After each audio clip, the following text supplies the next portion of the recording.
E si parte! Via!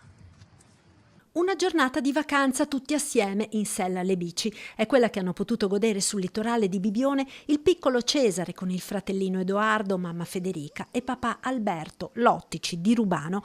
Una cosa non scontata per chi vive su una speciale carrozzina come Cesare e resa possibile grazie ad una bella storia di solidarietà nata da Stella Maris, struttura della diocesi di Treviso dove la disabilità è di casa. Tutto nasce da un evento al quale hanno partecipato le sorelle Sara ed Alessia Michelon, travel blogger di Pederoba.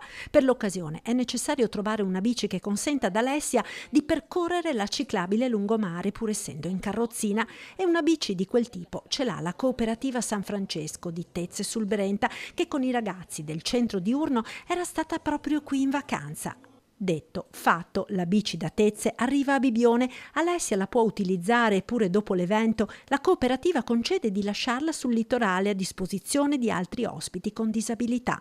È proprio allora, mentre percorre il lungomare, che il papà del piccolo Cesare vede la speciale bici che consentirebbe anche alla sua famiglia di fare una gita tutti assieme. Chiama tutti i negozi di bici per capire chi sia il noleggiatore, non lo trova finché un gestore lo indirizza a Stella Maris. È così che il desiderio di questa famiglia diventa realtà e tutti e quattro possono trascorrere la giornata in sella alle bici percorrendo l'intera ciclabile ed arrivando con il passo a barca fino a Lignano. Una gioia per mamma e papà e di due fratellini. Il gioco di squadra di persone di cuore ha fatto vivere un'avventura speciale ad un bimbo speciale e alla sua famiglia.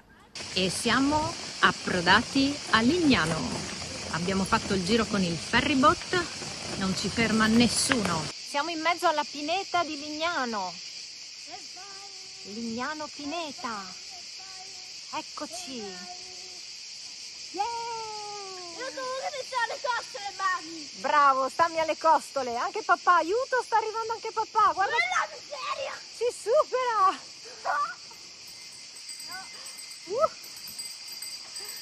Mamma mia, Ciao.